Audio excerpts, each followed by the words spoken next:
right. All right. I think we're live. Single focus. Hey guys. Well, my name's Tyler Beeson. Welcome to Crusin The Planet. Today is gonna be more of a lax day because well, it's cold outside. I think cold is an understatement. Cold. Dude, it's so cold outside. The ground is literally frozen. My car was completely covered in ice. But we're just here with y'all today. We're just gonna talk for a little bit and we're gonna get off. We just wanted to say hi. Give y'all a little bit of state of the planet.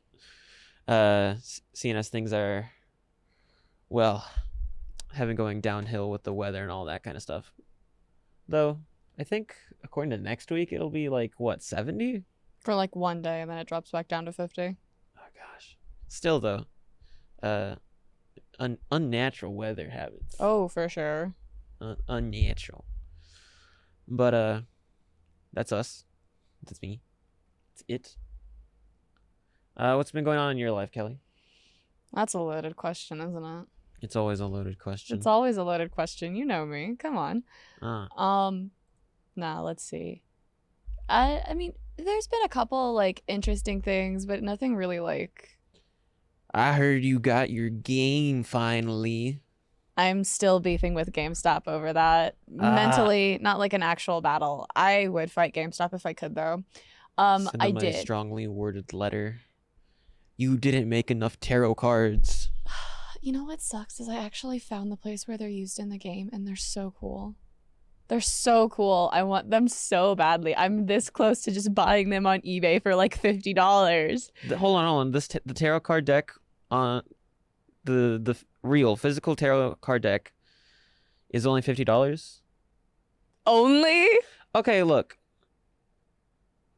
For a limited time item that you don't have to purchase. It's a pre-order bonus. You're not supposed to have to pay for it. Yeah, but they're custom in order for it, and they were not intended to be bought separately. So the word only $50 can only $50. Okay, look. In 5 years, they're going to be worth a lot more than $50. No, they're not. You think there aren't enough Fire Emblem fans to make it go up in price? Probably not. Because like if people aren't buying them now for $50, they're not going to be sold for more if people aren't buying them. I think there's an audience for it. I'm telling you now, most of the pre-order bonuses for past Fire Emblem games. Obviously, you're not that audience, Kelly. Yeah, because normally I don't have a problem with getting the pre-order bonuses.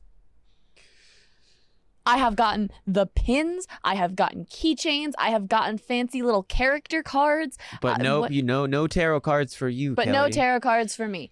No special edition either, despite the fact that I have gotten the special edition of every past Fire Emblem game since I started playing.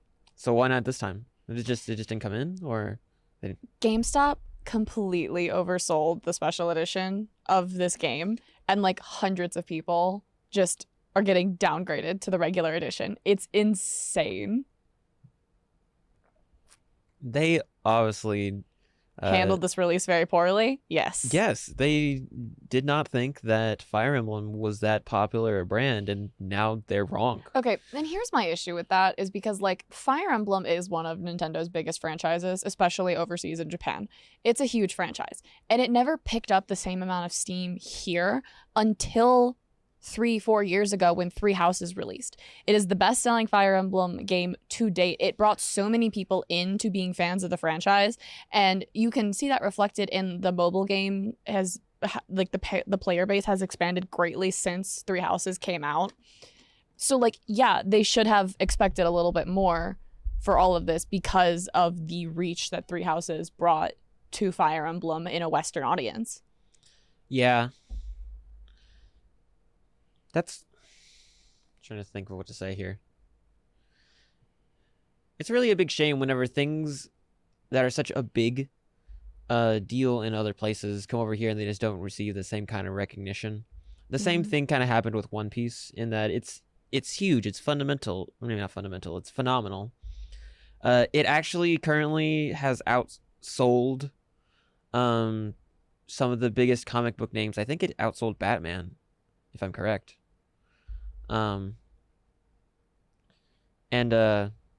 But when it comes to Western and America, it was by far the least of the three, for its time being, like the big three. Yeah, out of the big three. Okay. For the, you need to specify that. Yeah, you're right. I should have said the big three. And for those that don't know, that's One Piece, Naruto, and Bleach.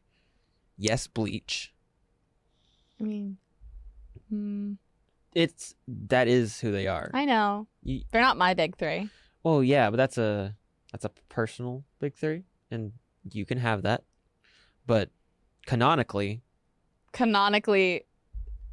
that's a real life thing. That's not. No, they are. If you look up the big three, yeah, I know it's an anime term. No, I know that. They and I know are the exactly, big three. I'm just making a joke about like that's not my big three because that was like a whole meme on TikTok for a while where it's just like, no, this is the big three. It's not like, oh, what was it? Whatever. It was a whole meme on TikTok for a while, but no, canonically is not the right word to use when you're talking about real life. Okay, maybe not.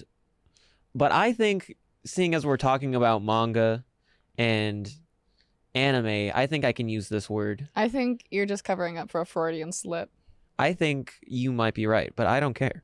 And I'm gonna use the word. I just noticed because the One Piece shirt. No wonder you're shelling out for One Piece. This is actually just one of the few long sleeve shirts I have. And I thought we were still going to talk about anime today and animation. So I thought, why not wear my One Piece shirt? Here, guys, look at it. You got the main Jolly Roger, and you got the rest of them on my arm. So yeah, I am going to talk about One Piece just for a little bit. Same way you're going to talk about Fire Emblem.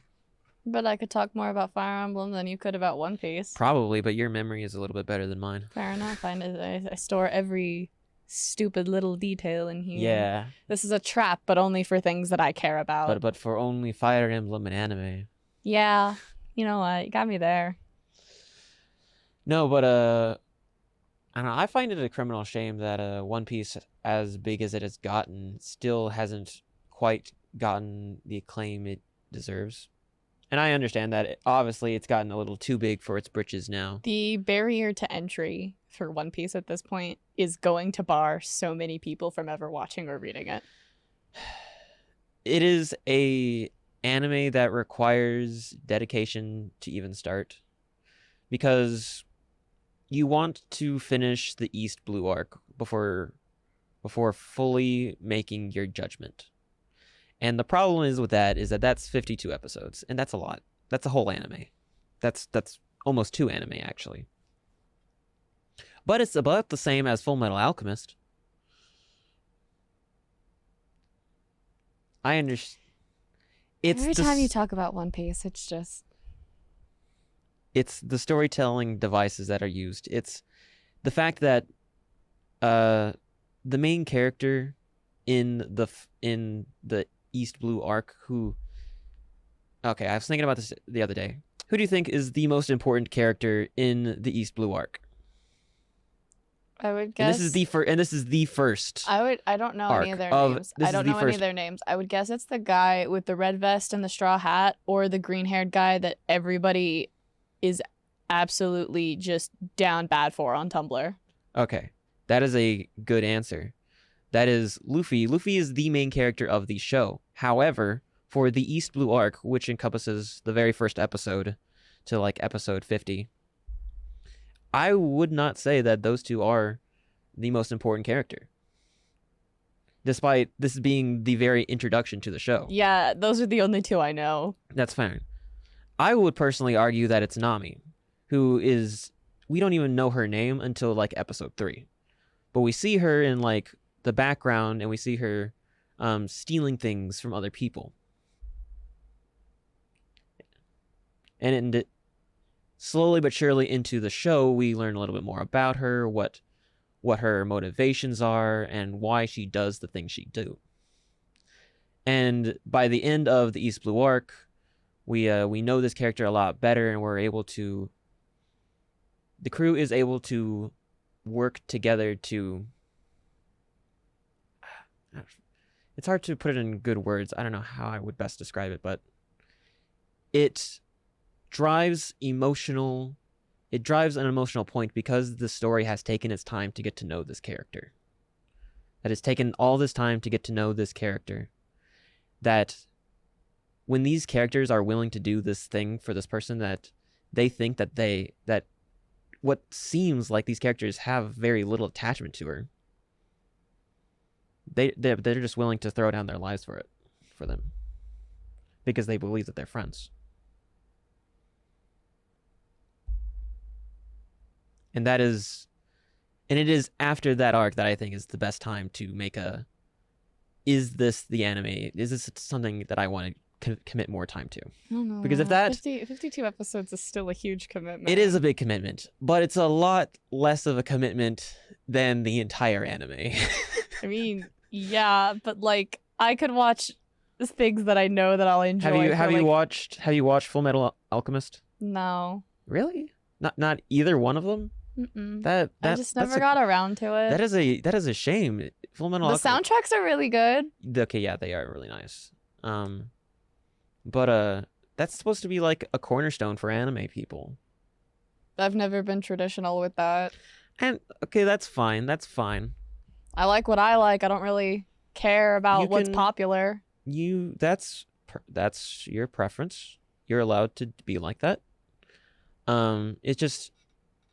It is one of those anime that if you consider yourself an anime fan, typically you want to watch it. Yeah, I mean it's on my list. I'll get to it eventually. You will. How much do you know about Fullmetal Alchemist? I once got a plot summary of it at like 5 a.m. with one of my friends, completely against my will. So like, more than you would think. Okay. Yeah. That was a night. We were just playing Overwatch. Okay. We were just playing Overwatch. She was just like, hey, do you want to hear about something? And I was just like, why not? It is a generally good anime, and it does deserve its praise. For those who don't want to commit the time to it, all right, that's your prerogative. Was that the correct word? Yes. Okay, it's your prerogative. I'm not gonna blame you for choosing what you want.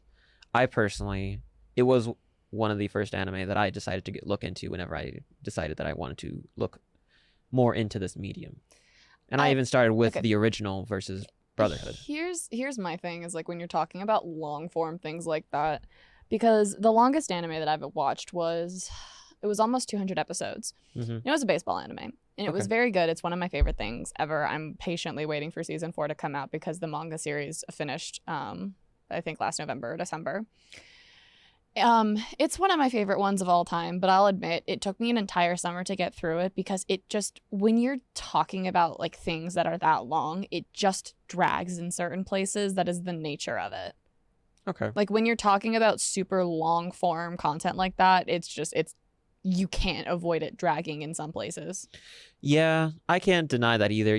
There are certain parts in One Piece, and I'm gonna say that I don't think Fullmetal Alchemist does, but One Piece definitely does drag. Fullmetal Alchemist is like a little bit of an exception to that because they were like Brotherhood was able to learn from the faults of the first one. Yeah, I personally can't say if the original does that because it's been so long since I've watched it, but I can definitely say that Brotherhood definitely doesn't, or I don't believe it does. Yeah, but like just think about it in perspective like this: if a 170 something episode anime about baseball drags in a couple places where there's pretty consistent action happening all the time, how is a 1,000 plus episode anime not gonna drag? It's just, are you kidding? It's definitely gonna drag. Yeah, and that's the issue I have. I prefer like. You prefer short form and all that kind of stuff. Not even that, because one of my favorite series is Bungo Stray Dogs, which is like super long running. Like the 4th season of it just started, but like 4th season. It's concise. That's long running. I mean, yeah, that's what I'm saying. Is not all of it's like short form. My favorite anime manga series ever is Haikyuu. That's 45 volumes of content right there. They just finished season 4. What is it? I think 2020. And they're coming out with the movies this year. So like, I just like stepped on the cord of those headphones and it like almost ripped it off my head. It's just one of those things. It's not even that. It's just shorter. Not like short. Like I'm not exclusively watching 12-episode animes. But just like shorter. The 12 and the 24s are the 24-episode seasons, and then the seasons take a couple of years to come out in between them, so that way you know their quality. Yeah.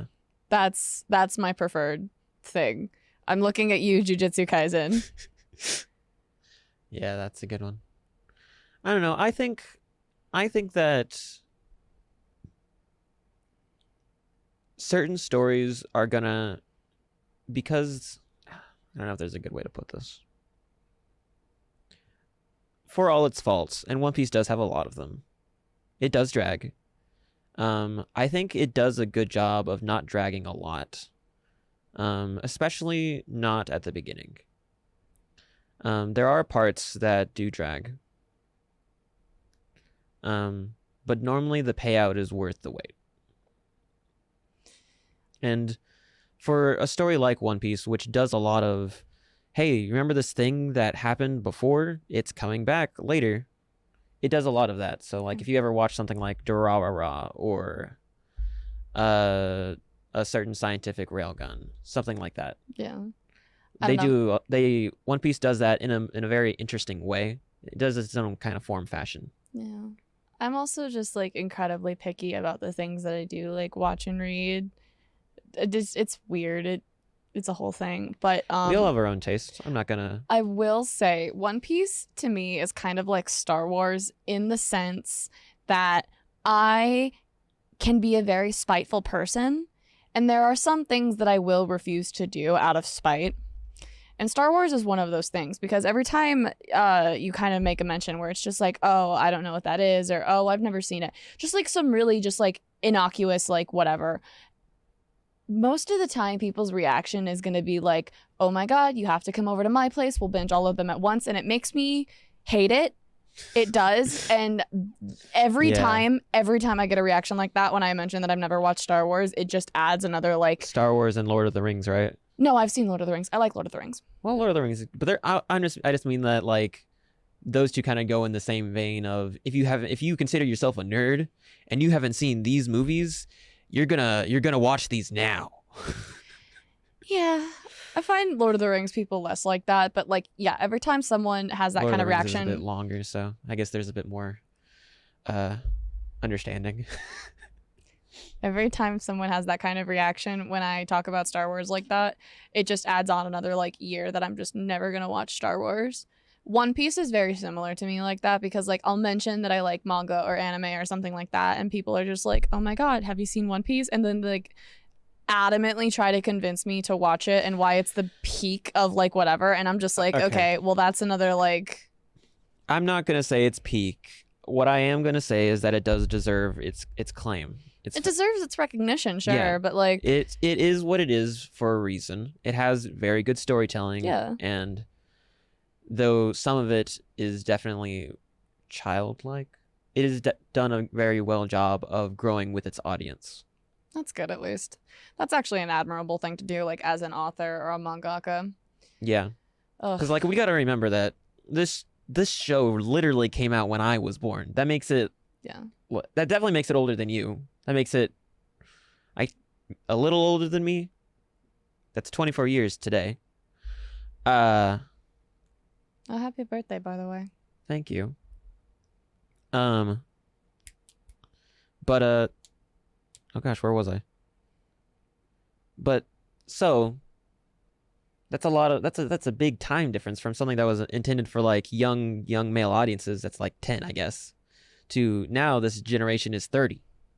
So now he has had to add more interesting plot to it. It's no longer just a battle shonen. There's also like governmental stuff, and I'm probably doing exactly what people are doing. So I'm gonna apologize for that. You do it a lot, actually. I try not to anymore, because I don't want to turn you off from it. So I've tried to be less, but it is hard not to gush about it, because it is a good series. I'm messing with you. Okay. I'm messing with you. It's really not that serious. When you talk about it, it more or less comes across like, oh, I really like this thing, and not, oh my God, I really like this thing, so now you have to really like this thing. No, I won't do that. to you because I know that you won't do that. I have done it with my friends because I can force them to sit down and I mean, watch it, yeah, though. you can always bully your friends into liking your interests. Yeah. That's always morally correct. I have on more than one occasion sat down with my friends to watch anime and television, and then we kind of just casually watch the next episode of One Piece. No, I can't. I have forcefully made some of my friends play Fire Emblem. Mm-hmm. So, like, I get it. It's always morally okay to bully your friends into liking the things you like. Not like seriously. Don't take that as an endorsement. Okay. But like, it's always morally correct. You know what? Speaking of Fire Emblem and leaps in storytelling, I want to talk about something for a hot second, right? Go for it. Okay. So the new Fire Emblem Engage just came out. It's called Engage. I haven't finished the game yet. I'm kind of close to the end. Right now I'm just like support grinding and like level farming and whatever. And there's a lot of pros and cons to the game itself. I have some very large criticisms of it, but there are a lot of aspects of it that I like as well. Yeah, there's always, you got to take the good and the bad. One thing I'm not sure I'm the biggest fan of is the leap in storytelling from the last mainline game to this one. So the last mainline Fire Emblem game that came out was Three Houses, which was admittedly a very divisive game because it was the first one released on the Switch other than Warriors, which is a spin-off title, and Tokyo Mirage Sessions, which was a crossover with Shin Megami Tensei. And that was a whole thing. Very good game, actually. You should play it. It's a whack game, but it's so good. I'll look into it. So it was the first one that came out on the Switch after the 3DS kind of got phased out and everything. And because of the popularity of the Switch, it brought in like a ton of players. And so you also had people who were completely new to the franchise as a whole playing this game. And it was a little bit different than a lot of the previous games, which is fine. It's a franchise. They're allowed to explore and kind of innovate in the thing, which they're doing the same kind of thing with Engage. They're still like innovating on the actual gameplay of it. And they've introduced some mechanics that I do very much enjoy in this game and others that I'm not the biggest fan of, but they add in settings to kind of like, they change the way you move around the map and whatever, but like you can go into your settings and change it back to classic, which I did almost immediately. I hit the cord again. I think it's stuck under my chair. I'm just gonna stop moving my foot. That hurt actually. Did you also hear that thing in your ear? Yeah. Oopsie. Sorry about that. I was like, what was that? So there's a lot of issues with it, but to basically explain one of the biggest things I don't like about Engage is one of the overarching topics of Fire Emblem, like as a franchise, is there's always going to be what's called divine dragons, which are dragons are called Manicheets. They live for hundreds of thousands of years. They're basically godlike beings. In almost every Fire Emblem game, you're going to end up fighting God. God is a dragon. It's a whole thing. It's a typical JRPG. Hey boys, let's save the village. Last chapter, let's fight God. It's a JRPG staple. It's anime in general. So you have like divine dragons, which is like what happens in the very first game, and then you have a lot of offshoots. So in the Binding and Blazing Blade, you have like demonic dragons and whatever. In a couple of the games, you have like a fell dragon, which are like the opposite of divine dragons, and that's like the focus of Engage. Is they're demon dragons? No, demon dragons are in 7 and 8. We're talking about fell dragons. Fell dragons. Yeah, they're basically like demon dragons. It's different. It's different. I promise it's different. Fell dragons and demonic dragons are different. There's a difference. There is a difference. It's demons and fiends pretty from much. D&D. Yeah. One's lawful evil, the other one's chaotic evil. Exactly. So since Shadow Dragon and the Blade of Light and Awakening avatar characters have been very popular for like the Fire Emblem mainline games. So normally you're playing like as a character in it and you're kind of following them. Three Houses did it where you were making a lot of decisions. That one was kind of an outlier. A lot of the time it's just you're following around like and playing as this one character. And so for this one, the model is called Alir. You can name them anything different. You can pick a male or a female one. It's fine. Alir. I don't know. It's French, I think. And Alir is the child of the divine dragon monarch, Lumera, and it's a whole thing. So basically, everyone in the game goes around calling you like Divine One or like the Divine Dragon, and you're basically revered as a god by all of these characters. It's a whole thing. It's and there's this plot twist that happens, and everybody's still just like, oh, Divine One, I couldn't care because it's you. They're literally, they worship you like a deity. It's not my favorite, especially because I actually like what Three Houses did with its story, which had a very overarching thing as like a critique of religions and cults as a whole. Because at the center of the conflict in Three Houses, you have the Church of Saros. And one of the countries, because there's 3 countries on the continent and whatever, one of them wages war on the church because they know the truth of like what the church is hiding in the history of the continent. And it's a whole thing. It's really dark, and I actually don't want to spoil it because it's a very good game. That god is a dragon. Goddess was a dragon. That too. The goddess Sothis. It's a whole thing. And so they wage war on it, and you're playing as a professor who was at the school that the church was like hosting at the center of the continent or whatever. And there's 3 countries, there's 3 lords, and 3 characters you have to choose between. You have to choose one of the countries, and it takes you on a split. There's 4 paths. You can either side with one country, the second, the one that's waging war, or you can side with the church itself. And it's a whole thing. But basically, the avatar that you're playing as is the vessel for the goddess of the, the divine dragon. You are the vessel for this goddess. You essentially, she talks to you in your head. You have all of her power. It's a whole thing. So how does... Well, apologies that I have lost the topic that we were discussing. But this is something that's different about this game than the previous game? Yes, it's a very different take on what's happening than like the rest of the franchise. There's a couple different things. Like in Awakening, you play as Robin, who gets possessed by the fell dragon. Okay. And that's a whole thing. The divine dragon of that world, Naga, sends Lucina, who's like, one of the big faces of the franchise, back in time to stop everything from happening. Corinne in Fates is like the child of a demonic dragon. I think Anakos is a demonic dragon. He is some sort of dragon. He goes crazy. Corinne is his child. That's a whole thing. Cool. So there's normally some sort of connection, but it's never been, hey, you're the vessel for this god, for this dragon, whatever. So it's something that's different. And so basically you have the power of this god. You basically become this god incarnate. And even with all of that power, you still cannot fix everything. You cannot unite everyone. You cannot solve the conflict other than by fighting and hurting someone in the process. It's a little harrowing, to be honest. It's got a lot of intricate aspects of the critiques of this religion and of how a god's power is not all-encompassing. And then the next mainline title directly is like, oh, you're the divine dragon. You are a god. You can unite everyone no matter what. It just takes all of that, like, not niche. What is the word I'm thinking of? Nuanced. It takes all of the nuanced kind of aspects of Three Houses and its critique on godhood and throws it completely out the window. Where the original game that you were talking about is more about having all this power and still not being able to accomplish the things you want with it. Yeah.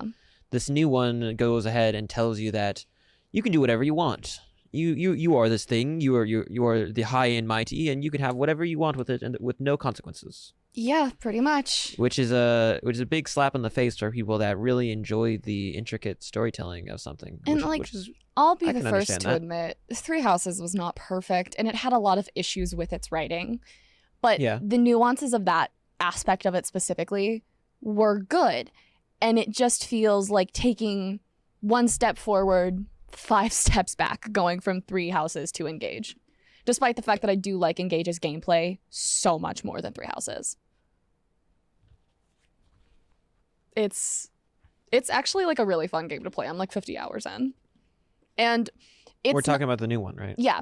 It's not my favorite Fire Emblem, not by a long shot. And maybe that'll change when I play the final chapter and like finish out the game and whatever. But it's good. I like it. I don't dislike the game. I have a lot of critiques on it, but like I'm happy that I bought it. I'm having fun playing it, and like that's what matters, right? I do agree. Fun and joy is kind of the point of these mediums that we've been talking about. If you're not enjoying it, why are you spending time on it? Yeah. But it's nice to have those extra story bits. Like, it's nice to have good writing in your medium that helps enhance your experience. Yeah. There you go. That's a correct line of words to explain what we're talking about. Yeah. I just wish the story aspect of Engage wasn't so basic, because it's very cheesy, which I don't mind the cheesiness of it, but like it's also I think just a maybe little they should have changed from something that wasn't quite so similar to the previous game. That they saw the success of it and all this kind of stuff, and they were like, okay, so let's just change the story a little bit and give them what they think the people want. And I also think it's just especially a slap in the face because Fire Emblem Warriors 3 Hopes came out last June, which was it was basically a continuation, but also like an alternate universe take on what happens in Three Houses, and it explores similar-ish concepts without the godhood aspect of it, of this person having all of this power and trying their best to do everything that they can to help in the situation, but it still feels very hopeless.